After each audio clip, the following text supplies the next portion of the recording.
It takes work to look this unkempt. Hello, beautiful people! Welcome back to our third video in the 4-act structure series. That was so easy to say. We're talking about, I'm so excited and it's really warm in my room.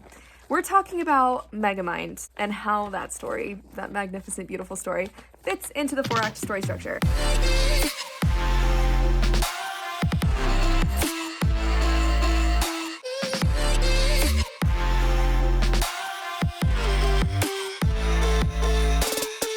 If you haven't seen the other videos in this series, go watch them. They are so great, if I do say so myself. Okay, before we get started, don't forget to like, subscribe, comment, share, write me a limerick in the comments. Thank you so much for being here.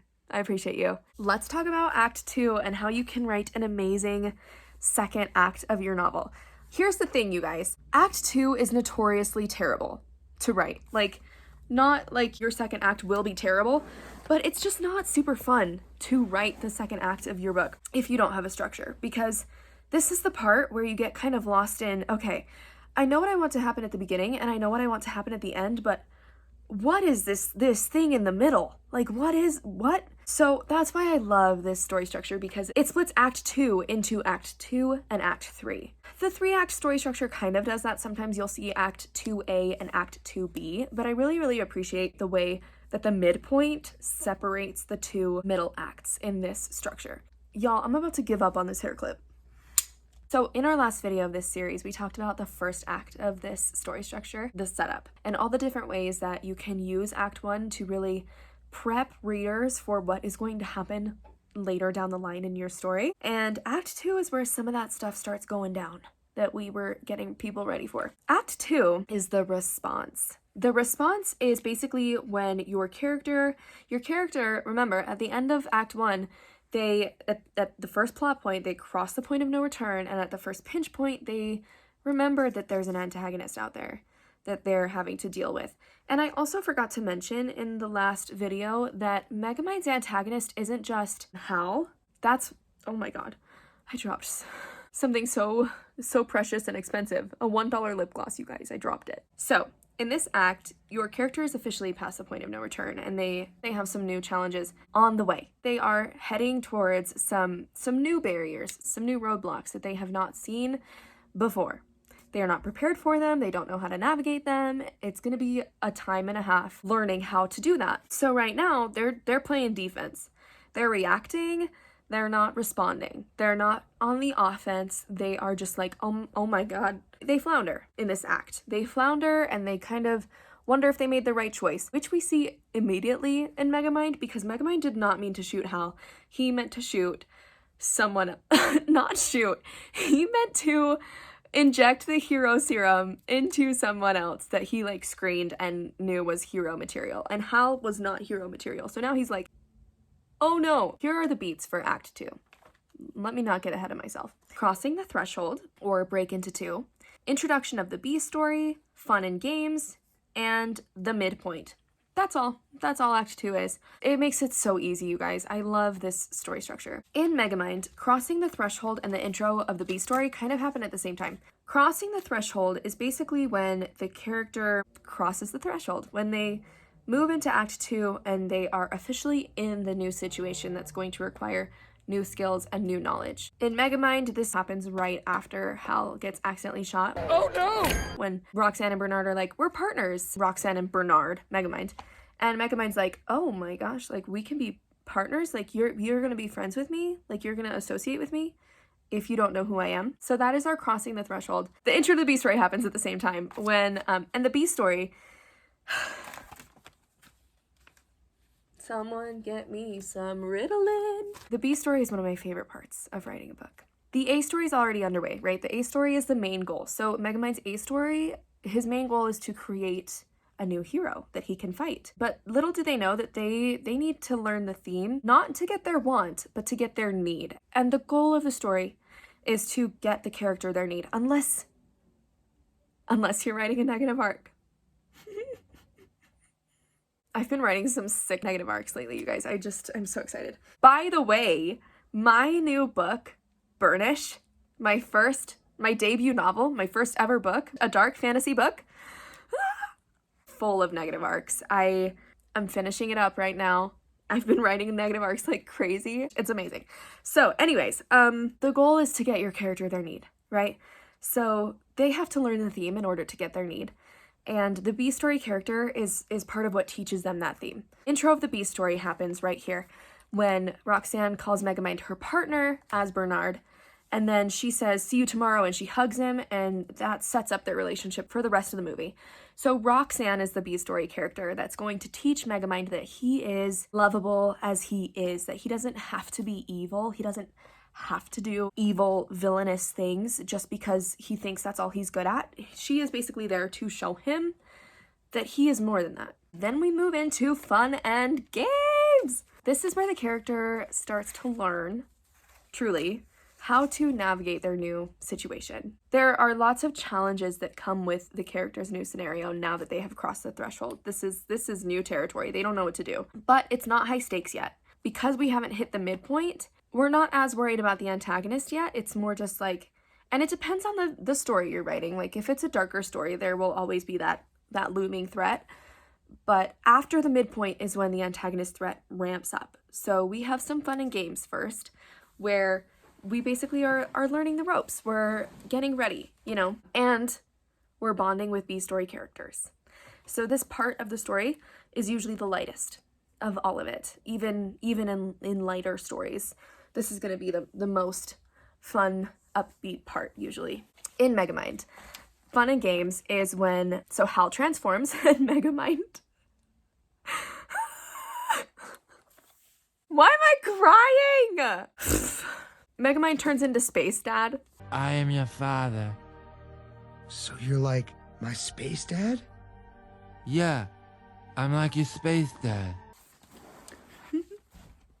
I love Space Dad. So he turns into Space Dad to start training Hal, and they start training Hal. And Megamind for a while is like, this guy's hopeless. Like, this is a hopeless cause.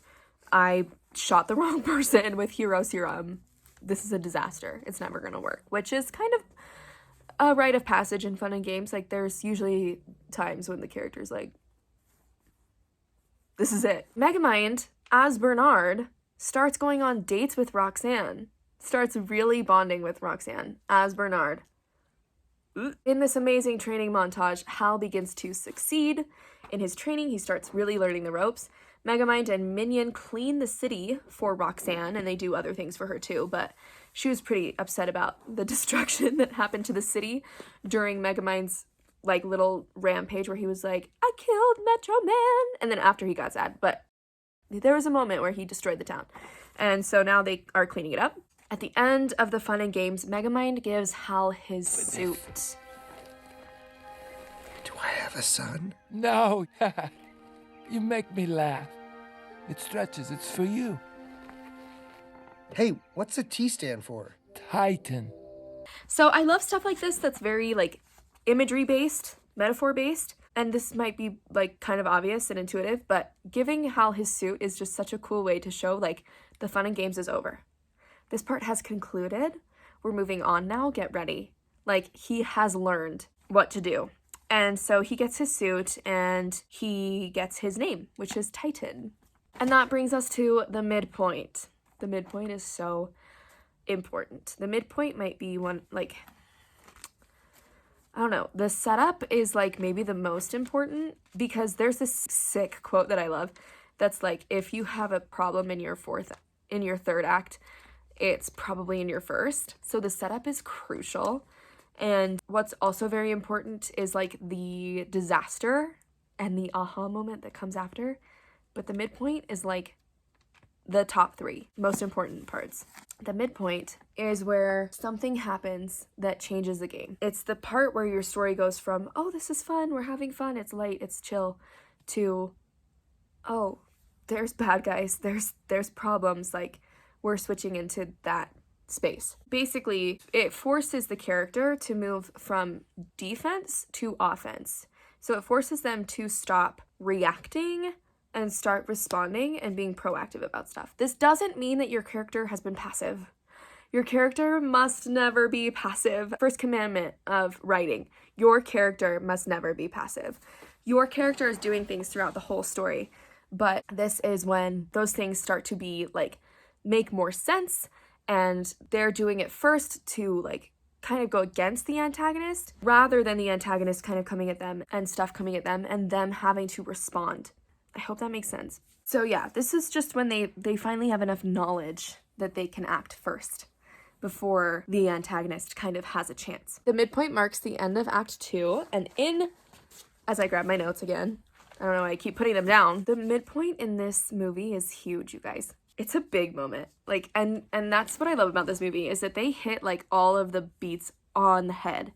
So the midpoint is when they are preparing for the next day's battle with Hal. So at this point, they have trained him, and Megamind's like, okay, I can go on my villain shit, and like Hal is gonna fight me. This is also when Minion says to Megamind, you're in love with Roxanne, and you're lying to her. Like, you're pretending you're Bernard. You're pretending you're someone else, essentially, which is like the whole theme of the movie. He's pretending he's someone else. He's not this big bad villain.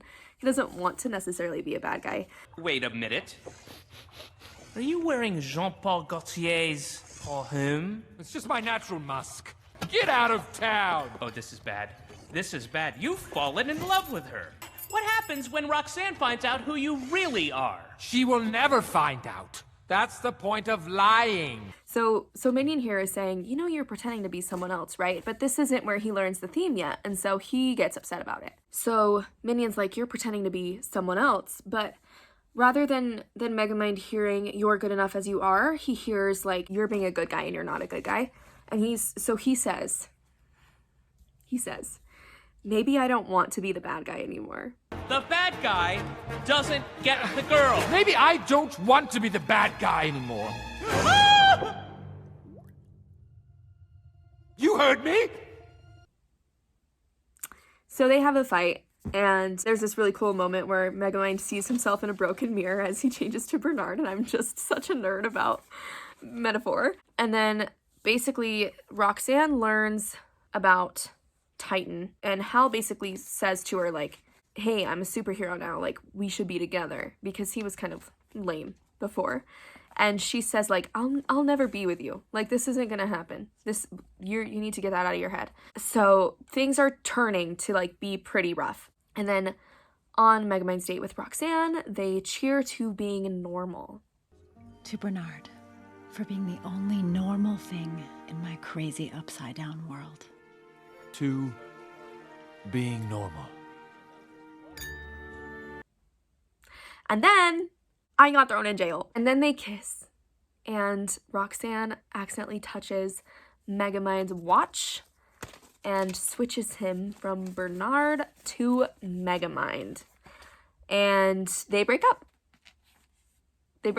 So that's like a moment that I thought was like, when I was starting to watch this movie and think about the structure of it, I was like, that's probably the disaster. Like, that's such a horrible moment. Like, when she finds that out and they fight about it, it's definitely not the disaster.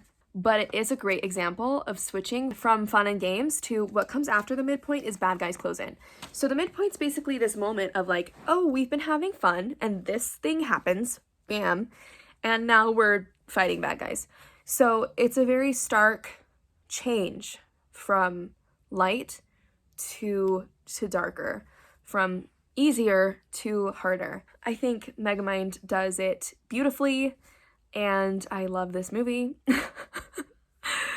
So the midpoint's basically when things start to blow up in Megamind's face and start to kind of go downhill. The 4-act structure has kind of this rising and falling action that kind of goes like, Act 1 is kind of going like this, and then Act 2 goes like this, and then we hit the midpoint and it kind of goes like this until we hit like disaster. And then I got thrown in jail, and then we start going up like this again. So this is where that decline starts. I hope that this video helped you understand a little bit more about Act 2 of the 4-act story structure. I hope you guys loved Megamind as much as I do. I hope you've all watched it if you didn't last time. Thank you guys so much for being here. You're the best. I will see you next time. Happy trails!